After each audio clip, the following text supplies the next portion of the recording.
ठीक है, चलो अब नेक्स्ट न्यूमेरिकल देखो क्या है। ऐसा है, कभी एफिशिएंसी आता है तो ऐसा आता है।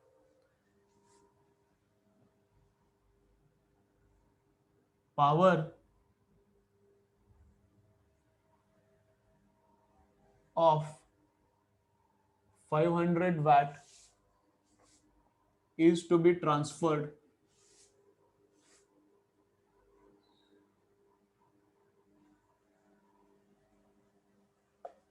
at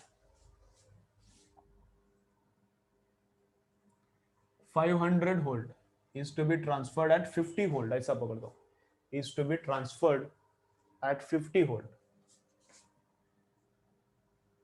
ठीक है,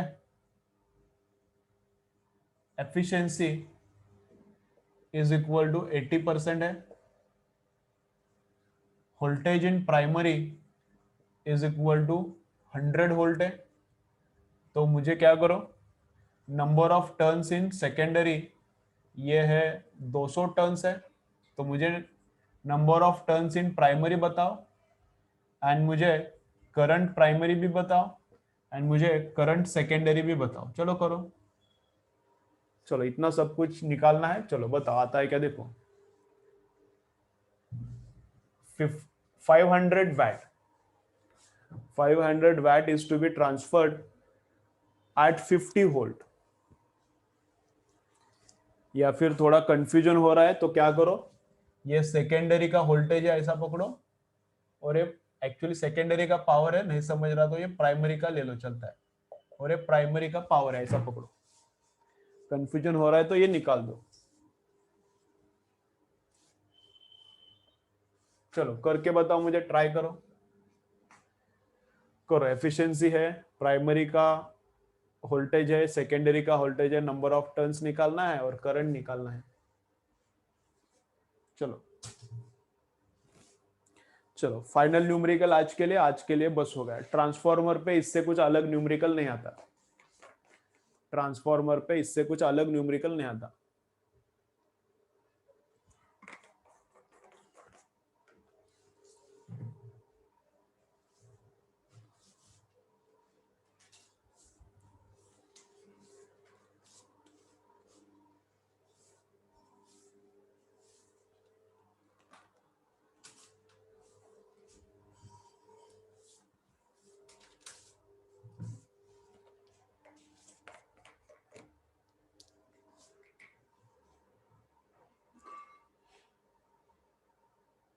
ठीक है,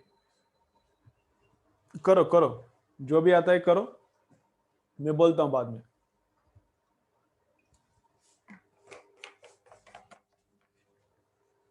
तो पहला काम करो, number of turns in primary. पहला काम करते हैं हम लोग ये, number of turns in primary.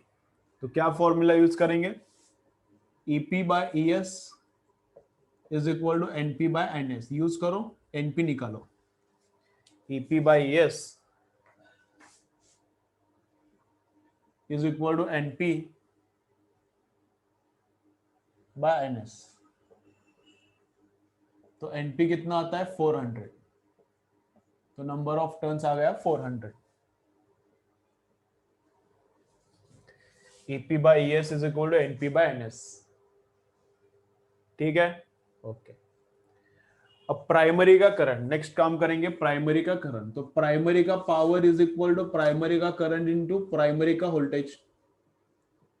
Primary का power is equal to I primary का इंटू वी प्राइमरी का, है ना। तो डालो इसमें और देखो कितना कितना आता है। अब इधर से मिलेगा प्राइमरी का करंट, पावर कितना है प्राइमरी में 500 है, करंट निकालना है एंड वोल्टेज कितना है 100 है। तो प्राइमरी का करंट आ गया 5 एम्पियर, प्राइमरी का करंट आ गया 5 एम्पियर। ठीक है, देखो प्राइमरी का करंट कितना आ गया 5 एम्पियर। इसके बाद मुझे बताओ सेकेंडरी का पावर बताओ कितना आएगा।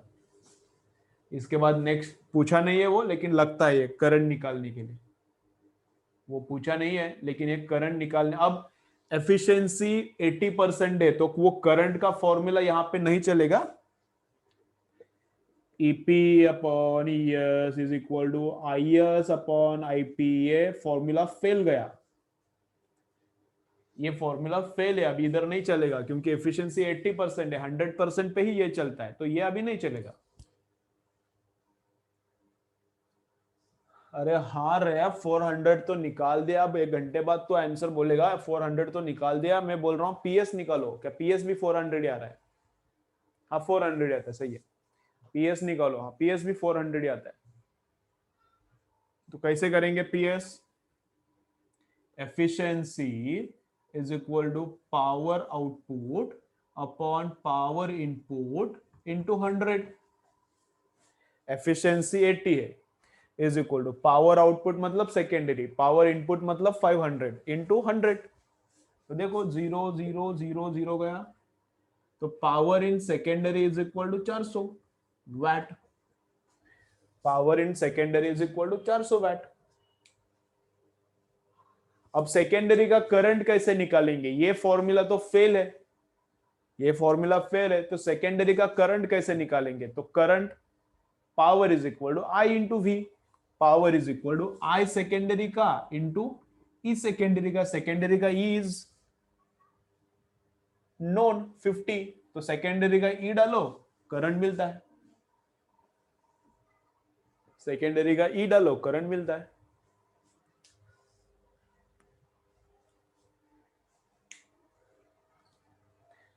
ठीक है, चलो देखो, कुछ समझा नहीं तो बोलो। तो ये 8 आएगा, सेकेंडरी का करंट 8 आएगा। एक बार देखो, कुछ समझा नहीं तो पूछो मुझे, प्रैक्टिस करो, एकदम सिंपल है। 2 फॉर्मूला पे काम है इसका, एक तो ये वाला फॉर्मूला, फिर दूसरा ये 100% एफिशिएंसी के लिए। और अगर एफिशिएंसी 100% नहीं है तो एफिशिएंसी का यूज करके पावर निकालने का, और फिर पावर का फॉर्मूला। 2-3 फॉर्मूला एकदम बेसिक बेसिक है, सिंपल। चलो चलो, अंडरस्टैंड हुआ क्या रे? ट्रांसफॉर्मर क्लियर पूरा? चलो चलो बोलो, ट्रांसफॉर्मर पूरा क्लियर है क्या रे?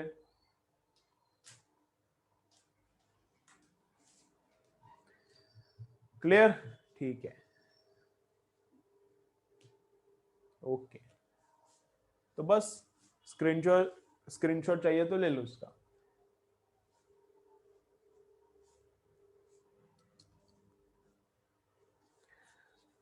अब ट्रांसफॉर्मर में क्या लॉसेस होते हैं, इसका एक छोटा पॉइंट है, वो एकदम फटाफट बोलता हूं, 1 मिनट का काम है।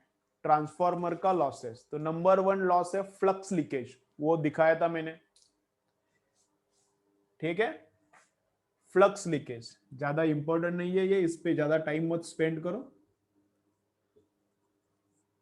इधर एक कॉइल है, ये सेकेंडरी कॉइल, तो इधर का पूरा फ्लक्स इसको नहीं मिलता, थोड़ा बाहर जाता है, तो फ्लक्स लीकेज नंबर 1 लॉस, तो थोड़ा एनर्जी लॉस होता है। दूसरा loss I square R loss. Second क्या है? I square R. इधर जो कॉपर का कॉइल है, इधर जो कॉपर का कॉइल है, वो बहुत लंबा कॉइल रहता है, तो उसको रेजिस्टेंस रहता है, तो यहाँ पे थोड़ा हीट लॉस होता है, आई स्क्वेयर आर लॉस। यहाँ पे भी थोड़ा हीट से लॉस होता है, ये कॉपर के कॉइल के अंदर के रेजिस्टेंस के वजह से, नंबर 2। देन तीसरा है हमिंग नॉइज। ट्रांसफॉर्मर डीपी के पास जाके खड़ा रहो, वहां पे नॉइज आता है, ऐसा ऐसा नॉइज आते रहता है, ऐसा नॉइज आते रहता है, उसको बोलते हैं humming noise. Because of humming noise also loss होता है एनर्जी का। फिर और क्या, इसके अंदर एडी करंट होता है, इसके अंदर एक कोर है ना, कोर के अंदर एडी करंट होता है, तो because of that also loss होता है। तो एडी करंट का लॉस जीरो नहीं होता, कम होता है, बिकॉज ऑफ लैमिनेशन, कट करने का, and between 2 cuts insulator put किया है, लैकर। और एक आध लॉस बचा है क्या? हाँ, और लास्ट एक लॉस बचा है, हिस्टेरेसिस लॉस।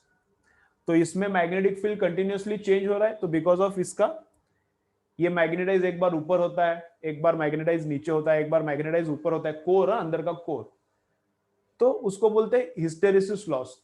तो उसमें भी थोड़ा लॉस होता है, बस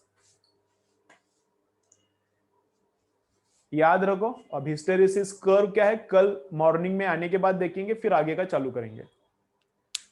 चलो लॉसेस ज्यादा इंपॉर्टेंट नहीं, एक बार रीड करो फटाफट। सबसे इंपॉर्टेंट फॉर्मूला है और उस पे बेस्ट न्यूमेरिकल्स, उस पे ज्यादा टाइम स्पेंड करो, बस हो गया। चलो कुछ डाउट्स है तो बोलो, नहीं तो भागो, आज के लिए बस हो गया।